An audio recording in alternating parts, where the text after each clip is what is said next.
Assalamualaikum warahmatullahi wabarakatuh. Hai, kembali lagi di Polit Podcast Langkah Ideal. Gimana kabarnya sahabat Polit? Semoga baik-baik aja ya. Gak kerasa banget Polit udah di penghujung nih. Udah di episode ke-10. Yuhu. Nih teman-teman gimana kabarnya? Apalagi sekarang udah masa-masa di penghujung semester ganjil, yaitu semester antara perpindahan ke ganjil ke genap ya teman-teman. Pastinya udah lumayan mumet-mumet gimana, tapi dikit-dikit nih mau naik ke genap itu pasti bakal ada UAS. Dipikir-pikir kayak sebentar lagi tuh kayak gak kerasa gak sih teman-teman, kayak naik kelas lagi itu tuh gak kerasa banget bakal cepet-cepet lulus. Apalagi terutama ini buat D3 nih, ini bakal cepet banget nih kerasanya.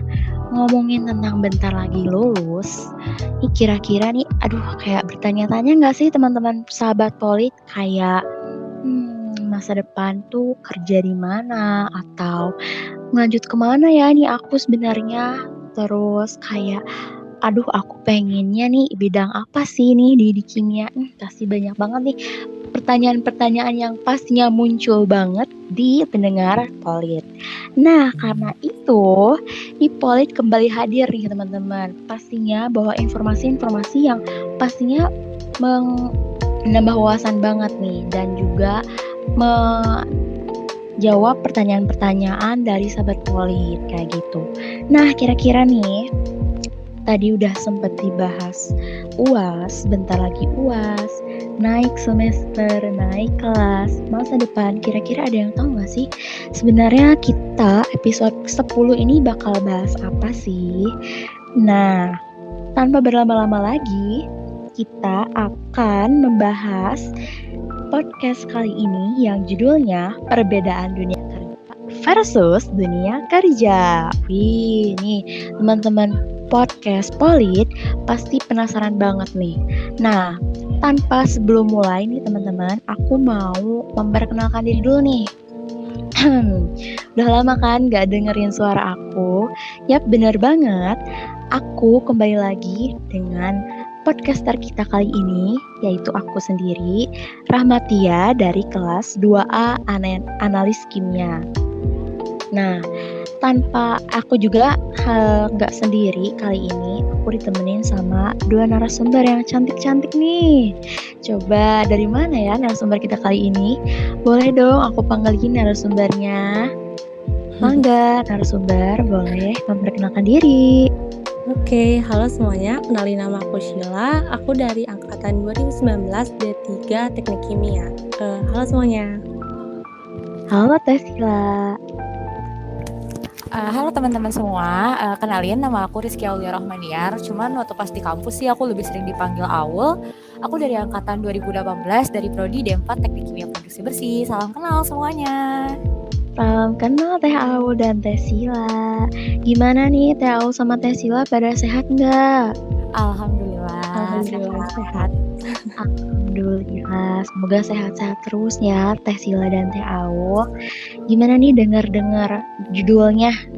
Kira-kira Teh Sheila dan Teh Aul udah kebayang belum? Kira-kira mau ditanya apa sih Teh Sheila dan Teh Aul? Ini kayak throwback kita waktu pas zaman-zaman ini gak sih Shil? Zaman-zaman kita pas kuliah, setelah lulus tuh kita bingung harus ngapain gitu loh. Iya Ini kayak flashback banget sih. Iya. Baik, benar banget ya. Ini bakal diceritain di sini nih, di podcast ini aja diceritain ya Teh Aul, Teh Sheila. Siap. Oke, kalau gitu aku mau nanya dulu nih dari Teh Sheila. Teh Sheila itu kan dari Teknik Kimia ya Teh? Iya, betul. Oke, angkatan 2019. Sekarang kerjanya di mana nih Teh? Kebetulan sekarang aku kerja di Mondelez International di Plan Bandung. Produknya itu mungkin teman-teman tahu ya, keju craft. Nah, itu produk yang di industrinya aku kerja sekarang. Dan aku sekarang berada di posisi mikrobiologi analis. Widih, keren. Kalau Teh Aul? Kalau misalnya aku ini agak murtad sih sebenarnya. Jadi kan aku kan prodinya di D4 Teknik Kimia Produksi Bersih ya. Aku saat ini kerjanya di PT BASF Indonesia. Itu kebetulan aku di bagian business unit yang di polymer dispersion. Jadi kayak masih agak relate sih sama teknik kimianya. Cuman kalau misalnya untuk posisinya aku sekarang di bagian procurement sama sourcing gitu. Jadi kayak lebih ke pembelian barang-barang untuk bahan baku produksi kayak gitu. Ih, nggak kalah keren banget nih, dua-duanya sama-sama keren. Nih sebelum mulai aku punya pertanyaan pembuka nih buat Teh Sila sama Teh Awo. Kira-kira nih, kalau misalnya ngedenger kita nanti pekerjaan di luar dari apa yang sudah kita pelajari, kayak misalnya kita ini kan jurusan teknik kimia ya Teh. Semisal kita di luar bidang yang kita pelajari saat itu. Kayak tadi misalnya kata Teh Awul agak-agak murtad. Nah, itu tuh sebenarnya gimana sih? Atau kayak pandangan dari Teh Sila dan Teh Awul mengenai yang kerjanya itu nggak di yang tempat bidang yang kita dulunya pelajari gitu. Gimana sih? Boleh dari Teh Awul dulu deh. Oke, jadi sebenarnya sih aku itu baru punya ketertarikan untuk ini kan sebenarnya kan di bidang supply chain management ya. Gimana kalau misalnya mungkin kalau di kita di teknik kimia itu misalnya relate-nya sama good housekeeping, terus bagaimana cara material handling ya kayak gitu-gitu kan. Nah di situ ini aku cerita dikit aja sih, waktu semester 7 kan kebetulan ini aku tuh ini ya alumni kampus Merdeka waktu itu. Nah terus waktu itu aku ada kesempatan untuk ikut magang di salah satu FMCG di Indonesia, dan waktu itu aku kebagian jadi intern di bagian procurement. Nah pada saat itu pada saat aku magang di procurement ini tuh akhirnya aku menemukan gitu bahwa ya passion aku, dan aku tuh tertarik untuk bekerja di bidang ini kayak gitu. Dan setelah aku lulus dari kampus Merdeka, terus aku intern mandiri juga di salah satu perusahaan multinasional di bidang energi baru terbarukan. Di situ aku juga ngambil supply chain management. Di situ kayak aku makin yakin gitu bahwa ya ternyata yang aku cari itu adalah aku pengen bekerja di bidang supply chain management. Jadi maka dari itu sebenarnya sih kalau misalnya dibilang yang namanya ilmu di dunia kuliah itu sia-sia gitu ya, misalnya dengan kerjaan aku sekarang ya nggak gitu juga gitu, karena ya walaupun misalnya nggak diterapin secara langsung, tapi ada beberapa yang relate gitu sama apa yang aku pelajari. Misalnya kayak tadi yang aku bilangnya tentang good housekeeping, tentang warehouse, tentang material planner, terus habis itu juga tentang ekonomi teknik, gimana kayak kita bisa mempersiapkan bahasanya bahan baku secepat dan seminimal mungkin, tapi dengan kualitas yang sebaik mungkin kayak gitu sih. Dan mungkin kalau misalnya survival skill aku untuk bisa survive di posisi ini tuh ya sebenarnya hal-hal yang kita pakai gitu loh di dunia kampus, seems like Excel, atau misalnya kayak MATLAB dikit-dikit, atau misalnya hal-hal lain yang bisa membantu kita untuk ngolah data. Seperti itu sih mungkin kalau dari aku. Oke, berarti kayak walaupun kita nggak terlalu nyambung banget, tapi nggak selamanya yang kayak gitu tuh nggak kepake juga gitu ya Teh, di yang kita kuliahkan itu pasti ada manfaatnya juga nanti di pekerjaan ya Teh ya.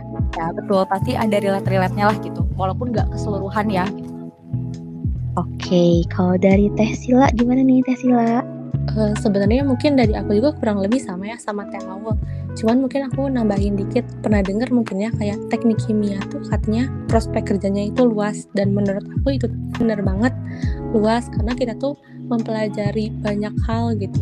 Kayak misalnya kita belajar mikrobiologi, belajar dasarnya, kita punya teknik pangan, kita punya dasarnya, kimia analis kita punya, apalagi kan aku prodinya itu D3 teknik kimia gitu ya, bukan analis kimia, tapi sekarang aku karirnya agak melipir ke analis gitu. Nah, yang Teh Awal bilang tadi tuh benar banget gitu, walaupun emang gak menjurus gitu ya apa yang kita pelajarin dengan kerja kita tuh, tapi kita tuh dapat dari skill di kuliah. Itu sih yang paling aku rasain, skill nge-lab kayak gitu, itu tuh kepake banget untuk karir kedepannya kalau misalnya emang pengen fokusannya itu di dunia kimia gitu. Keren. Berarti kayak kalaupun kita saat ini belum punya tujuan yang itu, kayak belum kepikiran nih, kayak masih bingung sebenarnya, belum menjurus-menjurus banget tadi kata Cecilia. Nanti tuh bakal kebayang nanti mungkin nanti pas kita udah mengikuti ini itu, terus nanti juga kita bakal diarahin ke sini. Mungkin itu tuh yang bakal nanti makin kebayang lagi. Dan tadi kata Teh Awul, jadi dari situ udah tahu akhirnya yang aku passionkan, yang aku butuhkan itu di mana dan bidang apa, kayak gitu ya Teh? Ya, betul. Iya. Oke, mantap. Nah, itu sebagai pembukaan aja, kayak biar ini gitu, biar seger gitu. Nah, kita lanjut nih ke pertanyaan-pertanyaan menu utama nih. Gak sabar kan teman-teman nih pertanyaan-pertanyaannya ya. Kita mulai nih. Boleh dong diceritain sebelumnya masuk jurusan teknik kimia ini emang pengen-pengen banget atau kecemplung? Kalau dari aku sih pengen ya, agak kecemplung dikit. Tapi overall ya pengen di Tekim sih, karena itu dengar-dengar prospek kerjanya itu luas kalau dari aku. Oke, gimana nih? Kalau misalnya dari aku, jadi ini juga sih, aku lulusan SMK analis kimia sebenarnya. Nah terus habis itu asalnya aku tuh mau ngelanjutin kuliah tuh di ngambil analis kimia lagi, cuman nggak tahu kenapa ceritanya pergolakan batin tuh akhir beres, maksudnya tingkat kebetulan kan aku SMK-nya 4 tahun ya, waktu itu di tingkat 4 gitu ya. Pada saat SMK aku kayak dilema gitu kan antara mau ngambil analis kimia murni atau enggak teknik kimia. Tapi di sini aku ngelihat ini sih sebenarnya, kayak papa mamaku tuh pengen ngelihat ada anaknya salah satu yang jadi anak teknik kayak gitu. Jadi makanya bisa dibilang kecemplung enggak, tapi kepaksa juga enggak gitu loh. Jadi kayak ya apa ya, emang passion iya, dan mungkin keinginan orang tua juga iya, kayak gitu sih. Oke, berarti ya akhirnya juga dinikmati aja gitu ya Teh. Oke, pertanyaan selanjutnya, boleh dong diceritain nih, karena tadi kan udah diceritain nih kecemplung atau enggak. Nah, selanjutnya nih diceritain dong pas teteh-teteh dari perjalanan lulus kuliah sampai akhirnya dapat kerja. Boleh dari Teh Sheila dulu deh. Oke, kalau dari aku tuh sebenarnya start mulai cari kerja itu waktu beres sidang akhir gitu ya.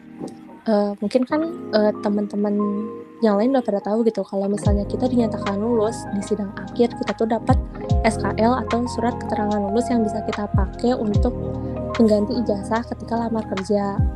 Nah, kebetulan waktu itu tuh aku tuh waktu beres sidang akhir, aku tuh agak malas untuk daftar kerja karena aku mikirnya aku butuh waktu untuk istirahat, karena kita udah beres penelitian, udah capek magang, buat laporan, revisi, bimbingan, dan banyak lainnya gitu ya. Mungkin jadi pengen istirahat dulu. Tapi waktu itu banyak banget teman-teman, apalagi yang cowok di angkatan 19 itu udah mulai daftar-daftar kerja.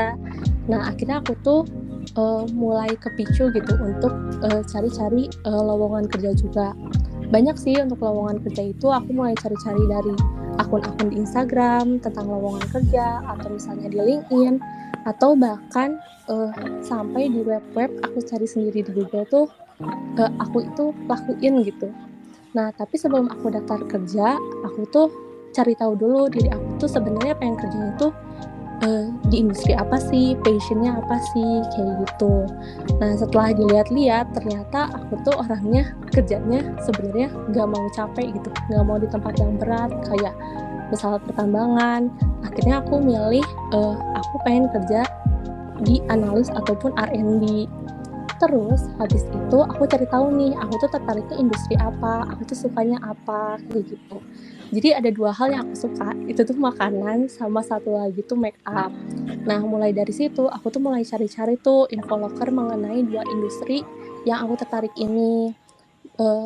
Kayak misalnya di web nih, di web itu misalnya ada brand make up yang aku suka. Terus aku cari di Google, sebenarnya tuh industri apa sih?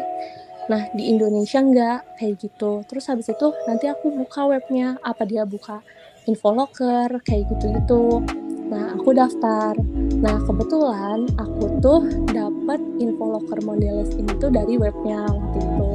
dan aku daftar. Terus singkat cerita, aku baru dipanggil kerja itu ketika beres wisuda. Nah, gak lama dari situ, alhamdulillah aku langsung dipanggil untuk kerja. Gitu sih kalau cerita dari aku. Ih, pasti ini ya teh ngerasain kayak susah payahnya dari nyusun, sidang, terus nyari-nyari sendiri gitu gak sih teh? Iya banget. Terus menurut aku tuh gap dari sidang akhir sampai wisuda tuh itu golden ticket banget sih untuk anak Polban, karena banyak banget info-info loker, bahkan dari perusahaannya sendiri yang nyari anak Polban untuk kerja di industri mereka gitu. Jadi jangan sampai disia-siain sih, walaupun emang capek gitu ya beres penelitian gitu. Tapi kebayar ya teh ya semuanya dengan akhirnya masuk ke perusahaan yang diinginkan. Iya. Oke, mantap. Kalau dari Teh Aul nih, gimana nih cerita dari lulus sampai menemukan tempat kerjanya? Oke, jadi mungkin aku sama Sheila. Jadi kan waktu itu kita tuh dinyatakan lulus yudisium itu kan tanggal 4 Juli ya waktu itu. Terus akhirnya di tanggal 11-nya itu aku baru start cari kerja. Jadi FYI aja sih. Jadi waktu itu tuh aku yudisium itu aku masih ada utang untuk ikut lomba dari Polban gitu kan, untuk ya ngewakili Polban. Jadi waktu itu aku bisa dibilang persiapan untuk cari kerja dan persiapan lomba tuh bener-bener nguras energi aku banget gitu, karena aku harus bisa concern ke dua hal itu kayak gitu. Terus alhamdulillahnya dari kata Sheila bahwa lulusan Polban itu banyak dicari, karena waktu itu aku juga sebenarnya tuh aku tuh nggak apply posisi lain, cuman karena bagian production gitu. Cuman kebetulan di bagian production itu mungkin kalau misalnya untuk perempuan kan agak keras gitu ya. Jadi makanya waktu itu aku di reach out sama LinkedIn-nya, di reach out via LinkedIn sama HR dari BASF-nya untuk mengisi posisi aku sekarang. Waktu itu aku di reach out via message LinkedIn, terus habis itu ya udah langsung interview, terus langsung kayak ngerjain step-step step-step rekrutmennya. Terus aku tuh tanggal 1 sampai 5 Agustus itu kebetulan lagi di Batam kan, lagi lomba. Terus tanggal 7-nya aku wisuda, tanggal 6-nya aku wisuda, terus 8-nya aku udah mulai kerja gitu. Jadi kayak bener-bener aku gak ada gap banget dari beres Kampus Merdeka, terus habis itu magang mandiri, habis itu rancang pabrik, habis itu langsung persiapan lomba ke Batam, terus dari persiapan lomba Batam ke wisuda, dari wisuda pun ya langsung kerja gitu. Pada saat Sabtunya wisuda, terus Seninnya aku tuh udah langsung kerja, kayak gitu sih. Sungguh sangat kilat ya teh ya, kayak nggak ada jedanya dulu sedikit. Bener-bener gak ada nafas sih kemarin. Tapi waktu pas akhirnya diterima itu gimana teh perasaannya teh? Jadi fun fact-nya adalah waktu itu aku tuh aku take off ke Batam. Aku kan take off ke Batam itu hari Senin. Terus berarti aku seminggu kemudiannya aku medical check up sih Senin sebelumnya gitu kan. Terus aku baru dikabarin bahwa aku harus medical check up itu pada saat aku perjalanan dari Batam. Jadi kayak pada saat flight itu mati ya. Terus pada saat aku nyalain data connection tuh HR tuh kayak 4-5 kali gitu kan. Aku kayak wah panik dong gitu kan. Ini tiba-tiba HR nelfon. Terus ya udah alhamdulillahnya pada saat aku baru landing di Jakarta, aku dikabarin ya hari Minggu siap-siap ya pindah Cengkareng gitu, karena hari Senin kamu udah mulai kerja kayak gitu. Jadi itu kayak shock sih, kayak aku pada saat hari Kamis di Cengkareng, terus hari Minggu aku ke Cengkareng lagi tapi untuk merantau gitu loh. Iya, paham. Nah, selama perjalanan buat lulus itu kan pastinya dibimbing ya teh ya, kayak ada dosen pembimbingnya gitu.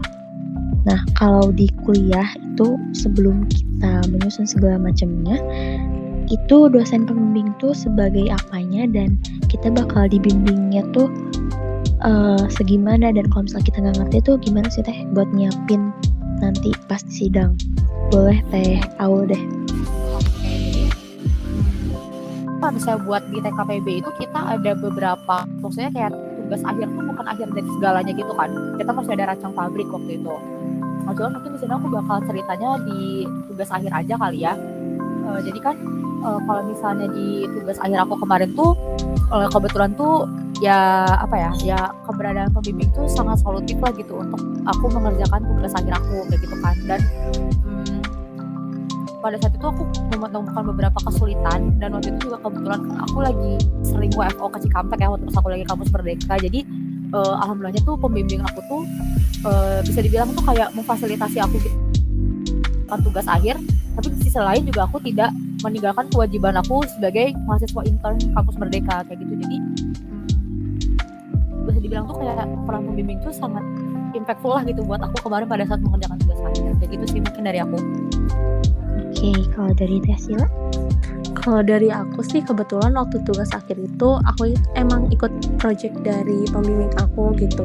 Jadi emang dari pembimbing aku tuh ngasih banyak masukan, dan aku tuh nge-improve masukan dari pembimbing aku gitu. Jadi sebenarnya waktu aku tugas akhir tuh saling kerjasama aja sih. Misalnya ada hal yang nggak bisa aku selesain, nah itu tuh aku tanya ke pembimbing, itu dibantu kayak gitu. Sebenarnya ya peran pembimbing tuh emang sangat berperan gitu sih di tingkat akhir tuh. Ya peran. Terus juga kalau misalnya kita nyari pembimbing, nah itu tuh udah dipasangin dari sananya, atau kita yang nyari sendiri, atau gimana Teh? Yuk Sheila dulu Shil. Oke. Kalau aku itu nyari sendiri ya kebetulan, karena jadi pertama itu tentuin dulu gitu. Kita tuh pengen TA-nya tuh di bidang apa. Nah dari situ tuh kita nyari tahu nih dosen mana sih yang dia tuh megang banget gitu materi yang kita pengenin dijadiin tugas akhir ini. Nah itu tuh bisa jadi kayak gitu. Tapi ada juga setahu aku yang pembimbingnya itu nyari mahasiswa untuk bisa ikut ke project dia gitu. Jadi ada dua cara itu ya Teh kalau dari Teh Sila. Iya. Kalau dari Teh Aul apakah sama atau ada jawaban lain? So far sama sih, jadi kayak kita dulu yang cari kayak misalnya kita ngambil TA-nya apa, terus dosen mana sih yang relate gitu dengan topik TA kita. Soalnya jangan sampai kita nyari dosen pembimbing itu yang nggak relate gitu loh sama judul tugas akhir kita, karena nanti jadi jadi malah bingung gitu loh ke kitanya untuk nentuin step selanjutnya untuk mengerjakan tugas akhir ini. Kalau bingung tuh kayak gimana gitu. Oke, berarti kita harus searching dulu ya Teh, maksudnya kita sebagai mahasiswa harus cari tahu dulu gitu sebelum kita mau menentukan mau milih dosen siapa yang jadi pembimbing kita, biar nantinya sesuai sama apa yang TA kita inginkan kayak gitu. Oke, mantap nih. Kalau misalnya perbedaan tadi kan pembimbing ya Teh, sekarang nih perbedaan dari teamwork nih Teh. Kalau dari teamwork itu ada perbedaan nggak sih Teh antara teamwork di kuliah sama di kerjaan?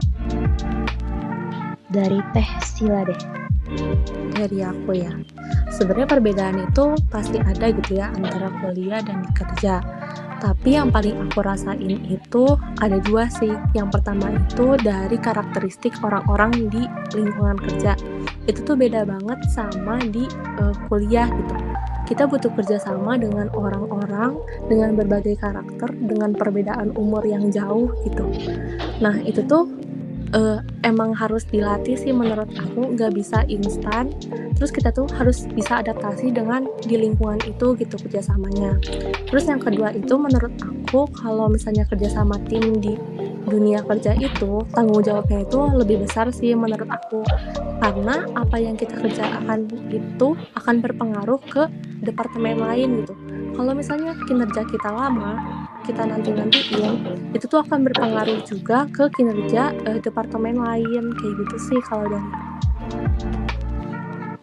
Oke, berarti yang pertama harus adaptasi. Kita harus tahu nih posisinya udah di kerjaan, yang pastinya usianya juga beda-beda gitu, nggak seangkatan lagi. Jadi kita harus sopan tapi tetap profesional juga, dan tanggung jawabnya lebih besar karena nanti hasil kerjaan kita ngaruh ke departemen selanjutnya gitu ya Teh ya, yang bakal ngurus proyek kita. Iya betul. Kalau dari Teh Aul sendiri? Kurang lebih sama sih, benar kata Sheila, dimana kalau misalnya di dunia kerja kan orang yang satu tim sama kita tuh mungkin gap umurnya tuh beda-beda gitu kan. Ada yang bedanya mungkin cuma 1 atau 2 tahun, atau ada yang mungkin beberapa belas atau beberapa puluh tahun gitu. Jadi di sini kita harus pintar menyesuaikan aja sih, ngelihat situasi dan kondisinya tuh kayak gimana. Dan benar juga kata Sheila, kalau misalnya mungkin kalau di dunia kuliah tuh kayak ya udah sih ngaret dikit, mungkin potong nilai or anything else gitu. Tapi kalau misalnya di dunia kerja ya time is money gitu loh. Kalau misalnya lo ngebuang-buang waktu ya sama aja dengan lo ngebuang-buang duit kayak gitu sih.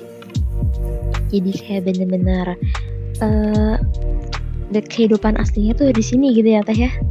Betul. Kerasa yang mana yang harus benar-benar dikejar buat kita juga, kita yang butuh, kita juga yang harus mengejar gitu.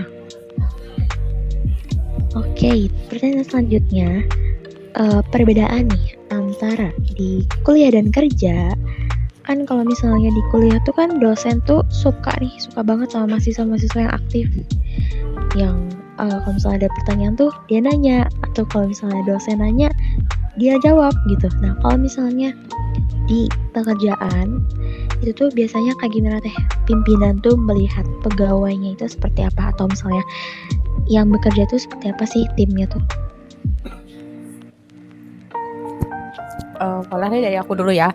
Jadi kalau misalnya aku itu kebetulan kalau misalnya untuk user aku itu tipe orang yang kalau misalnya nanya mending tanya daripada kamu nggak nanya tapi malah ngelakuin kesalahan yang fatal. Karena ya balik lagi gitu kan, bahwa kita tuh sekarang tuh udah bekerja di perusahaan dimana banyak faktor gitu lah yang bisa membuat misalnya perusahaan jadi mungkin jadi malah rugi atau kayak gimana. Kita kan nggak mau dong merugikan perusahaan kan kayak gitu. Jadi kalau misalnya menurut aku sih, kalau misalnya ada yang kurang jelas, apalagi kamu fresh graduate yang belum ada pengalaman tuh mending banyak nanya, mending dibilang cerewet sama user daripada kamu diem tapi kayak kamu tuh iya aja tapi sebenarnya kamu tuh nggak ngerti ini tuh maksudnya apa gitu. Karena nanti ke depannya malah kayak sekarang gitu ya, awal-awal kamu kerja itu adalah awal-awal kamu tuh cari ilmu sebanyak-banyaknya untuk bisa survive gitu loh di beberapa tahun ke depan. Karena kalau misalnya udah beberapa tahun ke depan, pasti user kamu akan menilai bahwa kamu tuh udah advance dengan posisi tersebut gitu kan. Sedangkan kalau misalnya kita sekarang masih fresh graduate, masih baru beberapa bulan kerja, ya udah ekspor sebanyak-banyaknya, tanya sebanyak-banyaknya, biar apa? Biar kalian tuh bisa ngerti dengan job desk yang kalian kerjakan itu seperti apa, kayak gitu sih. Oke, boleh. Kalau dari Teh Sheila gimana Teh? Kalau dari aku juga sebenarnya lingkungan kerjanya sama ya, sama kayak awal. Yang penting banyak nanya gitu biar kita juga tahu tentang kerjaannya. Nah dari situ tuh nanti mungkin kalau aku ya dari supervisornya tuh nilai gitu, kinerja aku tuh bagus, tepat waktu, kinerjanya baik, hasilnya baik, kayak gitu sih. Sebenarnya kurang lebih sama aja sih kayak kuliah. Mungkin dosen suka yang aktif gitu. Nah sama gitu di tempat kerja juga, atasan tuh pengen karyawannya tuh berpartisipasi aktif, baik acara-acaranya, kinerjanya bagus, kayak gitu sih. Oke, berarti kurang lebih ya mirip-mirip lah ya Teh ya, karena aktif itu ya buat kita-kita juga gitu ya Teh ya. Iya. Oke, nah kan biasanya Teh kalau misalnya aktif kayak itu tuh kan beberapa mahasiswa tuh gak aktif, atau misalnya kurang aktif atau malu bertanya, itu kadang senggol-senggol itu tuh kayak ya dosennya tuh killer Teh. Jadi kadang-kadang aduh kagok gitu Teh kalau misalnya mau nanya tuh, atau misalnya mau ngejawab tuh kagok gitu kayak aduh aku sebenarnya tahu jawabannya cuman kadang-kadang kayak deg-degan aja gitu. Nah kalau misalnya di kerjaan Teh ada nggak sih pimpinan yang killer ataupun dikenal galak gitu Teh? Dari Sheila dulu Sil. Waduh, pertanyaannya. Kalau galak sih, gimana ya?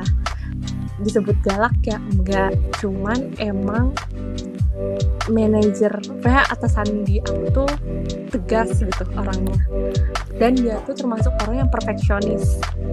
Makanya itu mungkin balik lagi gitu ke yang Teh Awal bilang, kita tuh mending banyak nanya daripada melakukan kesalahan yang emang fatal gitu. Yang aku bilang tadi, kalau misalnya dunia kerja itu karakteristiknya itu beda-beda. Yang kalian nggak temuin di kuliah itu tuh bakal ada di kerjaan. Yang mungkin menurut kalian galak gitu ya title-nya atau tegas, itu tuh ada gitu di dunia kerjaan. Makanya itu kayak itu sih ya yang bener kata pepatah gitu, jangan malu bertanya, jangan sampai sesat di jalan gitu loh. Oke. Jadi asalkan kita nanyanya yang memang benar-benar kita butuhkan ya nggak apa-apa ya Teh ya. Asal kita nggak salah, dan kita melakukan yang benar nggak apa-apa ya teh, selagi itu bermanfaat juga nggak apa-apa ya teh, nggak usah takut gitu teh. Iya, gak usah takut sih, karena kan kalau misalnya semakin kita banyak nyari tahu informasi, semakin banyak kita bisa ngembangin informasi, dan itu kan untuk perusahaan juga gitu, perusahaan yang dipegang pimpinannya. Jadi menurut aku jangan takut buat nanya sih, karena pimpinannya juga akan welcome gitu untuk membantu kita untuk nyari info lebih gitu sih. Oke, mantap. Kalau teh Aul gimana teh Aul? Mungkin kalau misalnya dibilang galak enggak ya, tapi bisa dibilang lebih tegas gitu kan, karena balik lagi yang tadi aku bilang, sekarang itu kita konteksnya tuh bekerja gitu, bukan belajar lagi. Ya mungkin belajar sih ya, cuman kan ini kita bakal ngomongin tentang profit, kita bakal ngomongin tentang keuntungan sebuah perusahaan dan lain-lain. Jadi makanya user lebih tegas untuk apa, untuk bisa buat kita tuh untuk meminimalisir kesalahan gitu kan, karena yang tadi aku bilang di sini tuh diversifikasi karakternya itu lebih beragam daripada pada saat kita kuliah. Mungkin pada saat kita kuliah kan ya kita hanya berhubungan dengan orang-orang yang seusia kita kayak gitu kan, sedangkan kalau misalnya pada saat di dunia kerja itu ya orang-orang yang kita hadapi itu beragam gitu, dengan karakteristik yang berbeda-beda, dengan latar belakang yang berbeda-beda, dan kita harus bisa paham gitu loh dengan situasi dan kondisinya, dan lebih ke bisa manage perasaan aja sih. Jadi kayak jangan dikit-dikit kesinggung, jangan dikit-dikit apa, tapi kalau misalnya emang ada sesuatu yang gak enak terjadi, jadiin bahan evaluasian kalian untuk apa, untuk bisa lebih berkembang gitu loh daripada hari-hari sebelumnya kayak gitu. Oke, berarti asal ya memang konteksnya bukan memang belajar lagi, tapi memang udah punya tanggung jawab yang lebih besar juga gitu ya teh di kerjaan. Nah, ada juga nih kata-kata yang kalimat itu kayak gini. Kalau misalnya di tempatku belajar atau kita tempat kuliah sekarang, itu tuh tempat kita melakukan kesalahan kayak gitu. Terus di kerjaan tuh kita harus serba benar. Nah, menurut Teh Aul dan Teh Sila, gimana sih kalimat itu yang kalau misalnya di kuliah tuh tempat kita kesalahan atau kayak kesalahan nggak apa-apa, kalau di kerjaan nggak boleh ada kesalahan. Nah, itu kayak gimana Teh? Aku bisa dibilang setuju dan tidak setuju sih. Jadi tapi benar statement bahwa di kuliah itu adalah tempat kamu salah sesalah-salahnya, biar kamu pada saat nanti terjun di dunia nyata tuh udah bisa punya langkah preventif gitu untuk tidak melakukan hal-hal yang kesalahan tersebut kayak gitu. Cuman balik lagi ya, namanya kita kan manusia tuh gak ada yang sempurna kayak gitu kan. Jadi ya aku pun pernah gitu loh pada saat di dunia pekerjaan pun aku melakukan kesalahan gitu kan, dan user aku pun maklumi gitu kalau aku melakukan kesalahan, karena ya aku pun belum ada pengalaman gitu kan, aku masih fresh graduate yang baru beberapa bulan kerja kayak gitu. Jadi kalau misalnya menurut aku sih sarannya mungkin di dunia kerja tuh bukan nggak salah sama sekali, tapi minimalisir kesalahan sekecil mungkin, karena ya yang tadi aku bilang, ini kita udah bicaranya itu tentang profit dan tentang kerugian sebuah perusahaan kayak gitu. Oke, kalau dari Teh Sheila? Kalau dari aku juga sama sih gitu, kayak mungkin waktu awal-awal kerja pasti akan ada kesalahan yang dilakuin, karena kerja juga sama-sama proses belajar gitu kan, gak mungkin kita masuk langsung bisa kayak gitu. Cuman mungkin kalau di dunia kerja itu menurut aku kita melakukan kesalahan, kita harus berani bertanggung jawab gitu. Jadi kita juga harus solutif terhadap kesalahan yang kita lakuin kayak gitu sih menurut aku. Tapi bukan berarti ya disalahin terus gitu ya, kayak gitu. Oke, berarti kesalahan-kesalahan yang di kuliah kita sebelumnya menjadi langkah preventifnya lagi nih. Kita harus cari tahu gimana nanti pasti kerja. Ya kalau misalnya udah dikerja, kalau fresh graduate kan nggak apa-apa ya Teh, misalnya ya masih belajar juga gitu. Kedepannya karena kita udah belajar sebelumnya, kita punya langkah yang tepat nih kayak gimana biar kerjaan kita bagus, hasilnya bagus, dan output ke perusahaan yang kita duduki juga bagus gitu ya Teh. Nah, untuk pertanyaan selanjutnya nih, kan biasanya dosen tuh suka bilang mata kuliah ini akan terpakai saat kamu kerja nanti.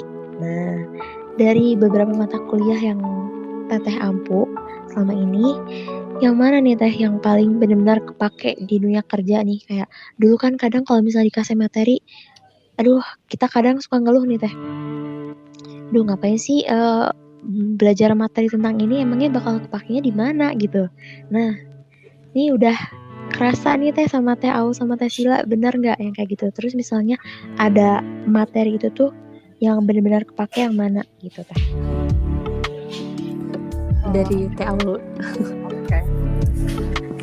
Ini sebenarnya agak mengenaskan sih. Jadi dari 4 tahun aku belajar teknik kimia, kayaknya yang kepake sama ilmu aku sekarang cuma good housekeeping sama ekonomi teknik udah.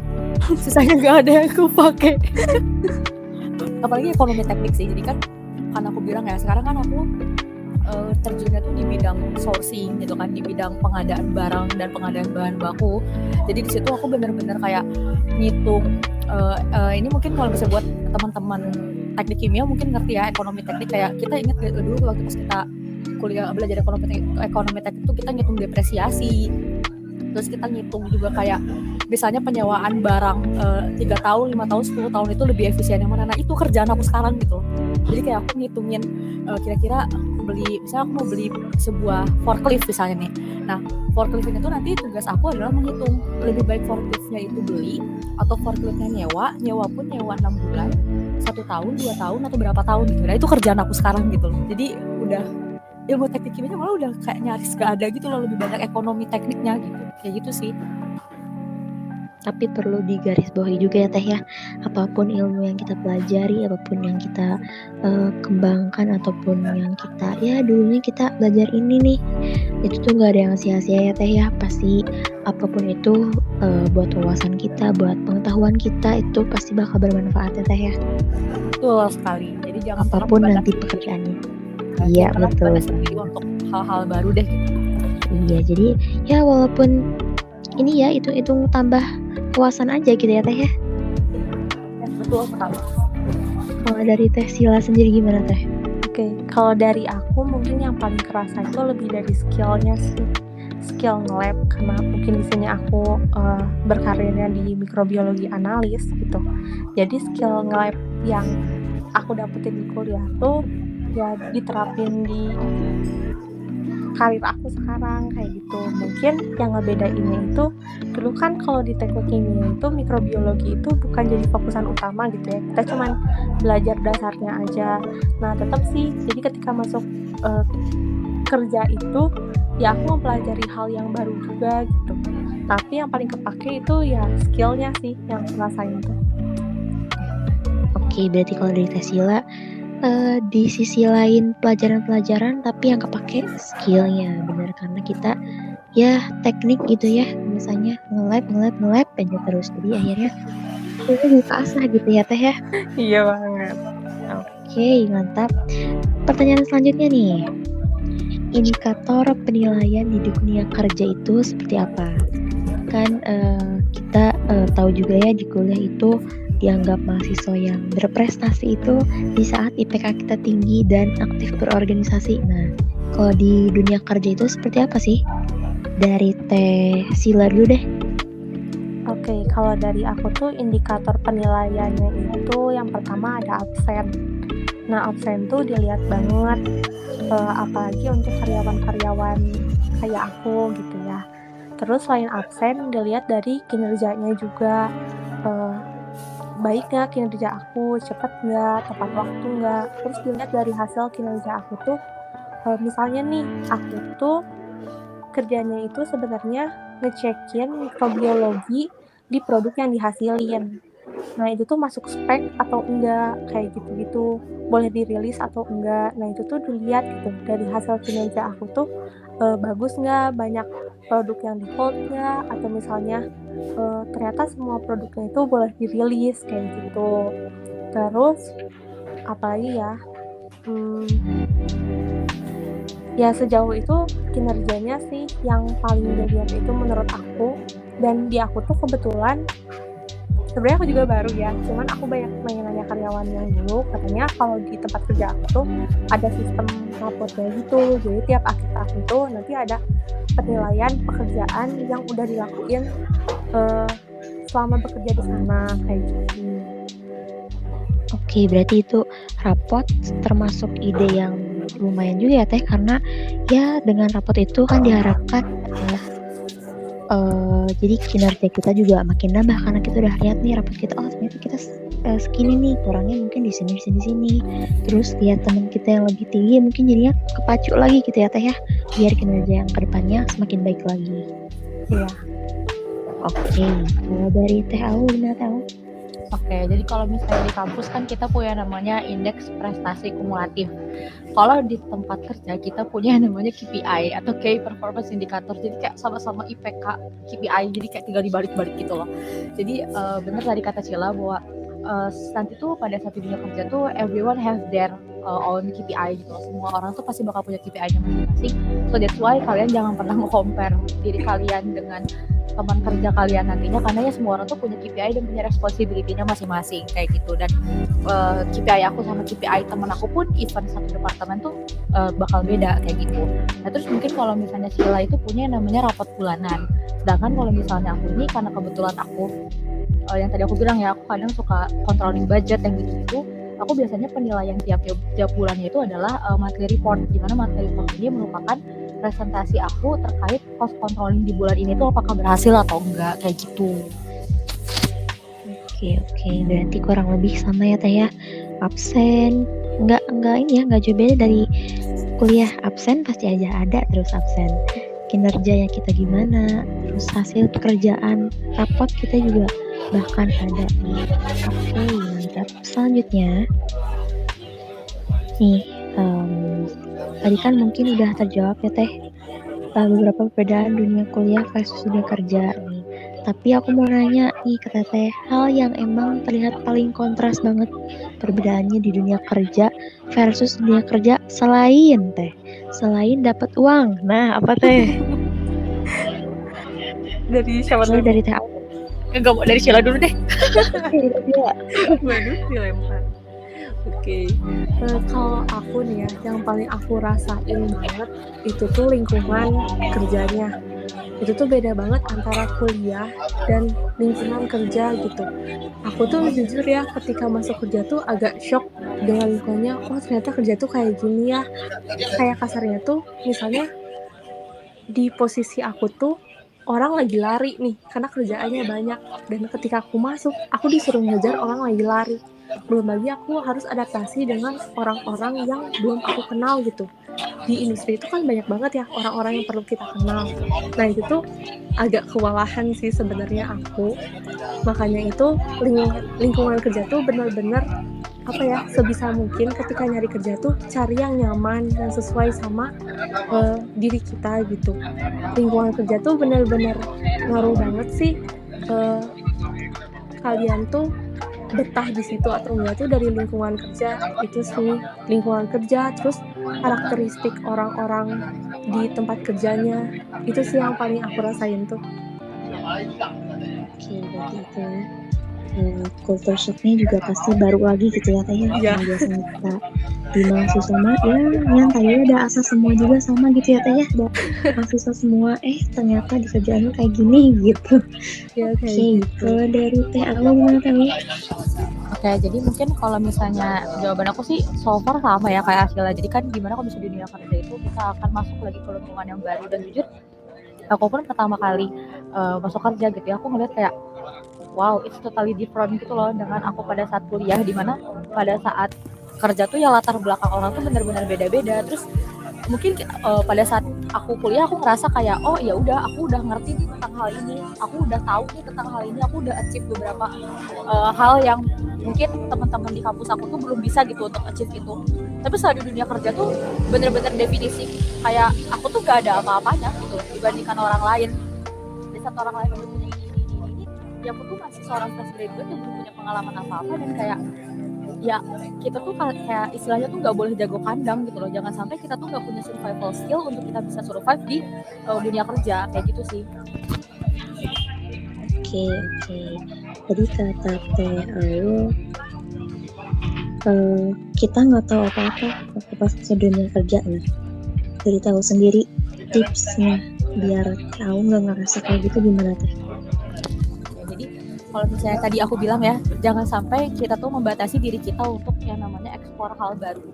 Jadi aku tuh selalu diskusi gitu loh sama teman-teman kantor aku yang mungkin udah beberapa tahun di atas aku discuss gitu kan kayak kerjaan mereka itu seperti apa, terus kayak apa aja sih improvement yang pernah dilakukan di perusahaan tersebut kayak gitu. Terus alhamdulillahnya di tempat kantor aku itu kita tuh difasilitasin belajar gitu loh. Jadi kita punya platform belajar namanya ada LinkedIn Learning dan lain-lain. Dan di situ tuh aku bisa memanfaatkan hal itu untuk aku bisa memanfaatkan hal-hal yang difasilitasi sama kantor untuk bisa achieve goals aku di perusahaan tersebut kayak gitu sih. Jadi kayak manfaatkan sebaik mungkin source yang ada untuk bisa upgrade skill kamu biar kamu tuh bisa lebih baik lagi gitu loh daripada kamu sebelumnya kayak gitu.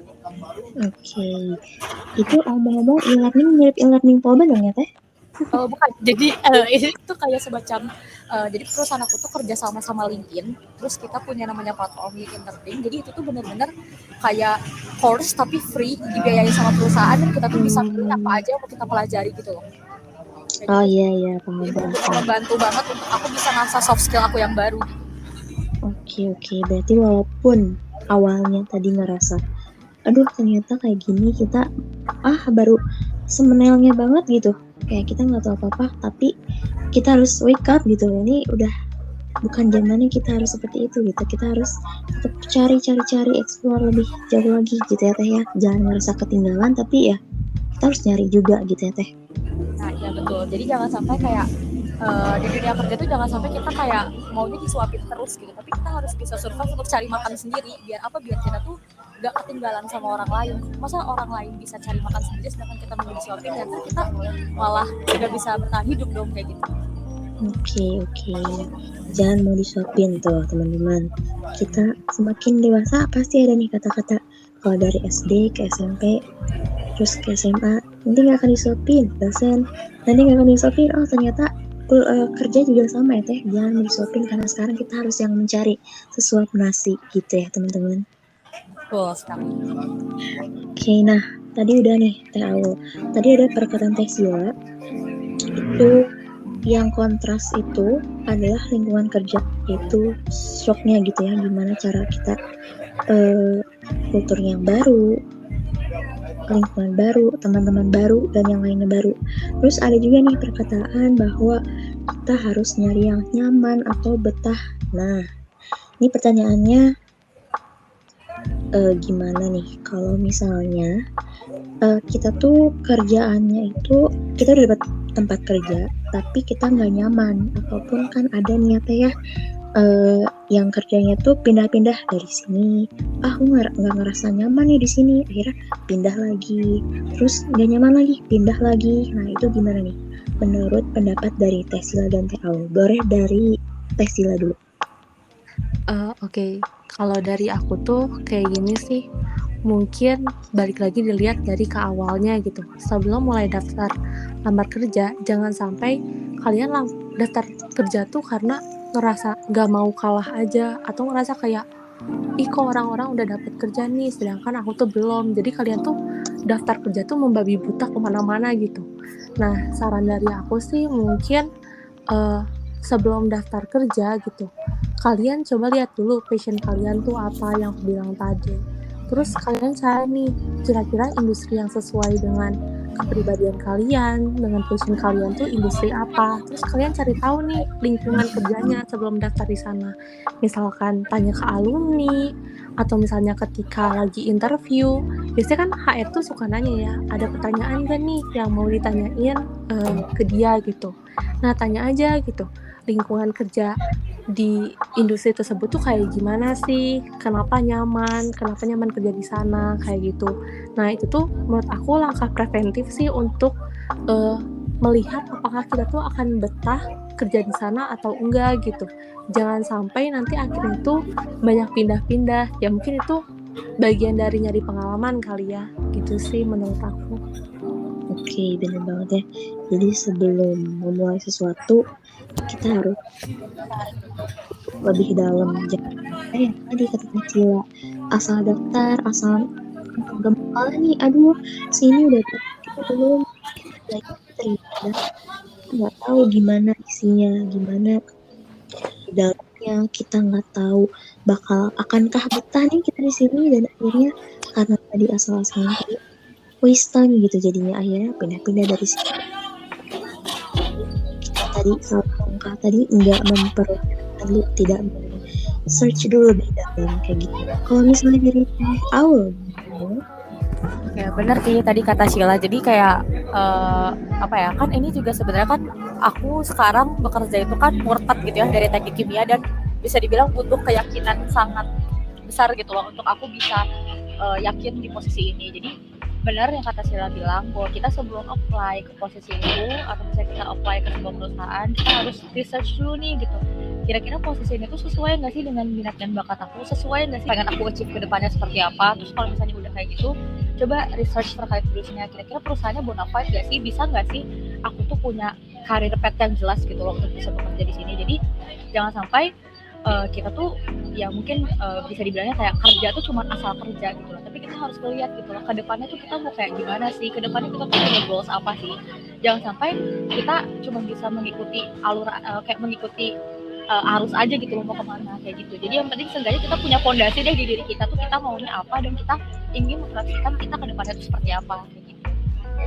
Oke, keren banget teman-teman.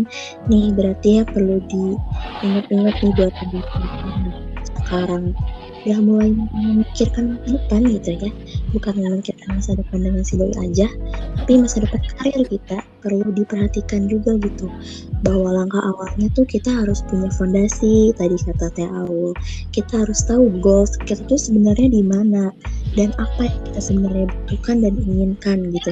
Jadinya kita nggak akan langkah ataupun kayak di pertengahan jalan tuh kita bingung gitu, selanjutnya ini apa, karena kita tadi udah punya fondasi itu tadi gitu ya Teh ya. Betul sekali. Oke, nih kalau gitu ada tips and trick nggak untuk sahabat Polit biar nggak kaget nih saat masuk dunia kerja? Boleh dari Teh Sheila dulu. Tips and triknya apa ya? Mungkin yang udah aku sebutin tadi gitu ya, cari lebih tahu dulu tentang industri yang akan kalian daftar. Jadi ketika kalian masuk dunia kerja tuh kalian nggak kaget, karena kalian udah tahu gitu lingkungannya itu kayak gimana. Terus ketika wawancara user, biasanya user itu kan bakal jadi apa ya, atasan kita atau rekan kerja kita gitu.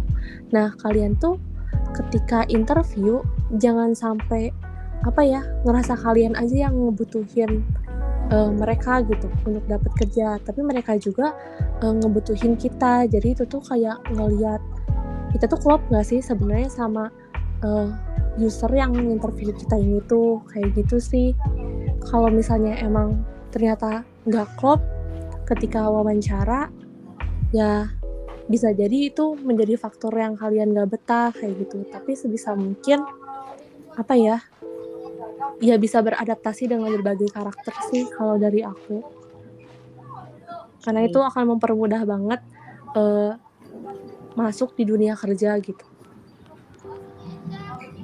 Ya, belajar untuk terus berkembang, beradaptasi,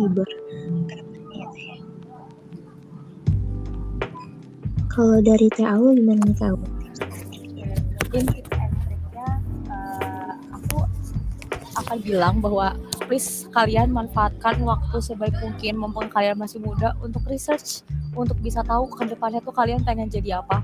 Jangan sampai kalian baru sadar, baru aware bahwa kalian tuh pengen jadi apa tuh kayak aku kemarin gitu loh. Baru sadar tuh di semester 7 kayak gitu. Jadi harus udah mulai cari tahu kayak kamu tuh pengennya kerja di mana sih, pengen bekerja di bidang apa sih, seperti itu. Terus kalau misalnya kalian udah punya tujuan, kalian tuh akan jelas gitu loh, kalian tuh ingin melakukan apa, kalian tuh ingin achieve apa kayak gitu. Jadi sebelum kita ngomongin kayak, duh aku takut gak dapat kerja, tuh aku takut nih abis kuliah aku mau ngapain, set tujuan kalian dari sekarang gitu. Toh juga kalian mungkin pernah dengar kan kayak mimpilah setinggi langit, tapi di saat kalian jatuh, kalian akan jatuh di antara bintang-bintang. Kalian bermimpilah setinggi mungkin gitu, mau itu terjadi atau enggak, yang penting kalian udah punya tujuan, yang penting kalian udah punya mimpi kayak gitu.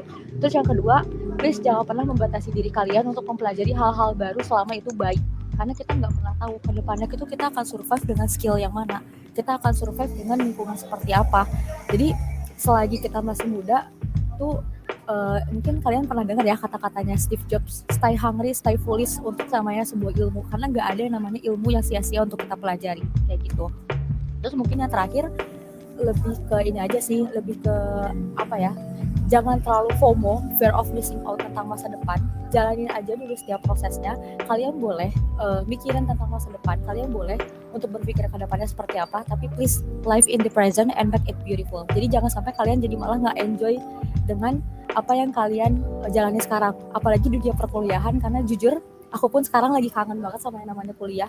Aku kangen banget kebebasan pada saat kuliah, karena hal-hal kalian yang kalian dapetin ini dan hal-hal yang kalian dapetin saat ini selama kuliah tuh gak akan bisa terjadi lagi gitu loh di tempat kerja. Kayak gitu sih mungkin dari aku. Keren teh, aku dengarnya sambil senyum-senyum sendiri nih, katanya kangen sama kuliah. Berarti emang semengangankan itu ya teh ya, masa-masa kuliah. Betul. Jadi banyakin salah, banyakin eksplor, karena pada saat kerja nanti tuh orientasi kalian tuh udah bukan main-main lagi gitu. Bener banget, banyak banget nih tips yang didapat. Kita harus tahu tujuan kita dari awal, terus jangan batasin diri gitu sih ya teh ya, karena kadang kita tuh suka meragukan kemampuan kita sendiri ya teh ya. Ya betul. Jangan pernah ragu lah sama kemampuan kita sendiri, percaya aja. Bener banget nih. Dan ini aku punya pertanyaan terakhir banget teh, udah nggak kerasa ini udah mau closing aja ya teh. Nah ini pertanyaan terakhir buat Teh Sila sama Teh Awal. Tadi Teh Awal bilang jangan FOMO atau jangan feeling of missing out tentang masa depan.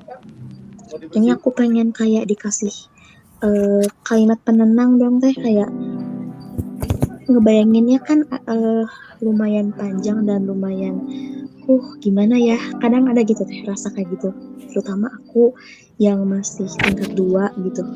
Terus ngebayangin ke depannya tuh bakal seperti apa, terus melewati harus menyusun TA, dari cari dosen, terus kita akhirnya menemukan tempat kerja gitu Teh. Itu gimana nih Teh? Ada kesan nggak Teh buat kita yang masih pada mahasiswa biar nggak takut dan ternyata dunia pekerjaan tuh nggak semenakutkan itu gitu Teh? Dari siapa dulu nih? TL dulu deh. Oke. Jadi yang mungkin tadi aku bilang ya, bahwa please jangan FOMO soal masa depan gitu kan. Apalagi juga mungkin pada saat tugas akhir itu kayak semua orang tuh bakal punya prosesnya masing-masing. Semua orang tuh bakal punya struggle-nya masing-masing. Jadi please jangan nge-compare diri kalian sama orang lain. Karena yang tadi aku bilang everyone have their own path gitu loh. Semua orang tuh punya jalannya masing-masing. Dan semua orang juga punya struggle-nya masing-masing. Jadi ya udah gitu loh, dinikmati aja prosesnya, dijalanin setiap prosesnya, di hal-hal baik dijadikan kenangan yang baik, hal-hal buruk dijadikan pembelajaran yang baik gitu. Karena kita nggak pernah tahu, mungkin pembelajaran yang terjadi di hari ini tuh bisa jadi bisa jadi pembelajaran yang bisa jadi salah satu pembelajaran untuk kita nggak ngelakuin hal kesalahan itu tuh di masa depan kayak gitu. Jadi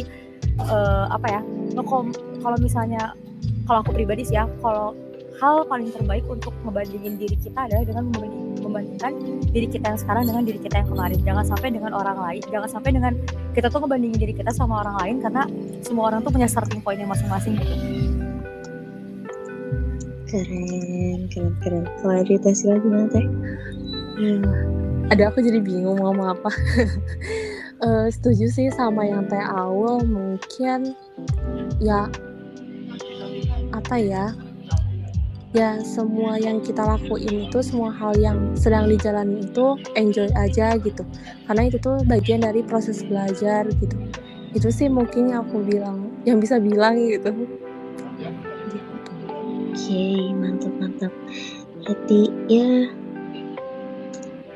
buat langkah biar kita semangat gitu ya Teh ya, itu tadi ingat bahwa kita punya proses masing-masing, punya jalan masing-masing. Yang perlu kita lakukan, nikmati, lakukan. Terus kalau misalnya ngebandingin diri itu sama kita yang lalu, bukan sama yang orang lain gitu ya Teh ya. Ya betul sekali. Keren banget. Berarti buat teman-teman sahabat Polit ini nggak perlu takut, terlalu cemas ataupun kayak gimana tentang masa depan, karena itu semua udah diatur, kita tinggal jalanin, tinggal usahain, apapun yang terjadi itu pasti yang terbaik gitu ya Teh ya. Ya, betul sekali. Life in the present and Betul. beautiful aja sih. Iya betul banget. Ih, aku agak-agak merinding gitu Teh ngedengarnya. Ternyata dunia kerjaan itu nggak semenakutkan itu. Memang lebih struggle-nya mungkin memang lebih besar, cuman ya percaya aja bahwa apa yang akan kita lewati juga pasti akan terlewati dan kita bisa gitu melewati gitu ya Teh ya. Dan ini gak kerasa udah sampai closing aja. Dan alhamdulillah banget kita dapat info-info nih yang mungkin selama ini kita nggak tahu atau kita bertanya-tanya, ataupun tadi nih kayak aku ketakutan sendiri kayak aduh bertanya-tanya banget nih tadi udah didengerin. Pokoknya kalau misalnya kalian dengerin podcast ini, kalian bakal dapat tipsnya, terus beberapa pertanyaan-pertanyaan yang perbedaan dunia kerja dan kuliah itu pasti bakal terjawab di sini. Jadi teman-teman jangan lupa dengerinnya sampai akhir gitu. Dan aku sendiri di sini senang banget sih Teh udah bisa jadi podcaster dari narasumber Teteh Aul dan Teh Sila. Makasih banyak Teteh. Sama-sama. Oke, sama-sama. Oke, gimana nih Teh Aul dan Teh Sila? Kesan-pesan dong udah jadi narasumber Polit nih. Siapa dulu nih? Mungkin kesan aku ya seneng sih udah bisa sharing pengalaman aku walaupun baru bentar gitu ya, kerja baru 2 bulan kayak gitu. Pesan-pesannya ya semangat aja ngejalanin apa yang lagi dijalanin, karena effort yang dilakuin tuh gak akan mengkhianati hasil gitu. Oke, gimana Teh Sila? Mungkin kalau misalnya dari aku sih, aku senang diundang di podcast ini karena ini bikin aku throwback gitu, flashback lagi ke zaman-zaman kuliah, di mana aku juga mungkin sama ya di tingkat kalian tuh lagi asik-asiknya di himpunan, lagi hahihinya organisasi dan hahihinya kuliah kok gini banget gitu kan.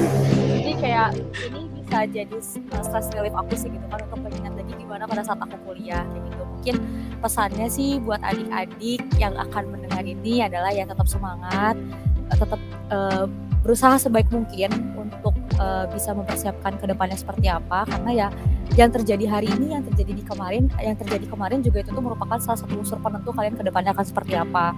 Jadi lakukan sebaik mungkin, lakukan hal-hal yang bisa bisa mengantarkan kamu untuk nge-achieve goals kalian kayak gitu. Terus juga kalau misalnya dari teman-teman ada yang BTW di sini juga aku nggak pengen dibilang sebagai pemateri atau pengisi podcast, tapi kalian bisa ngelihat aku sebagai seorang Aul, sebagai seorang teman kalian yang mungkin punya pengalaman lebih dari kalian, tapi please jangan sampai kalian jadi kayak ngelihat aku tuh wow banget gitu. Aku tetap orang yang punya banyak kesalahan juga gitu kan, dibalik hal-hal yang pernah aku achieve.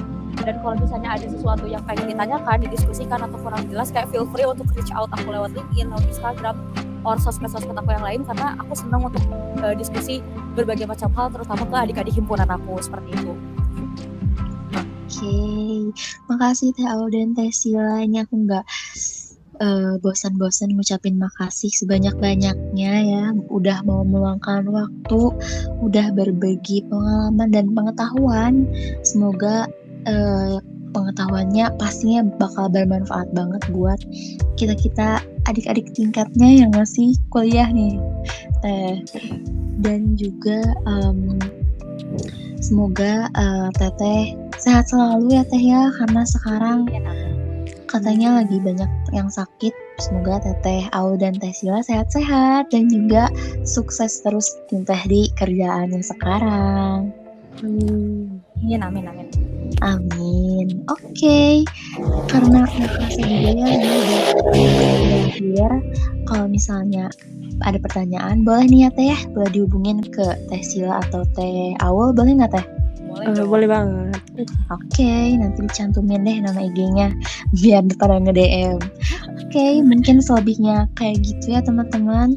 Makasih banget sekali lagi, banyak banget nih yang insight-insight baru. Dan untuk para pendengar juga, makasih udah ngedengerin podcast ini dari awal sampai akhir. Semoga dapat memberikan pengetahuan baru dan juga semangat baru buat melangkah ke depannya.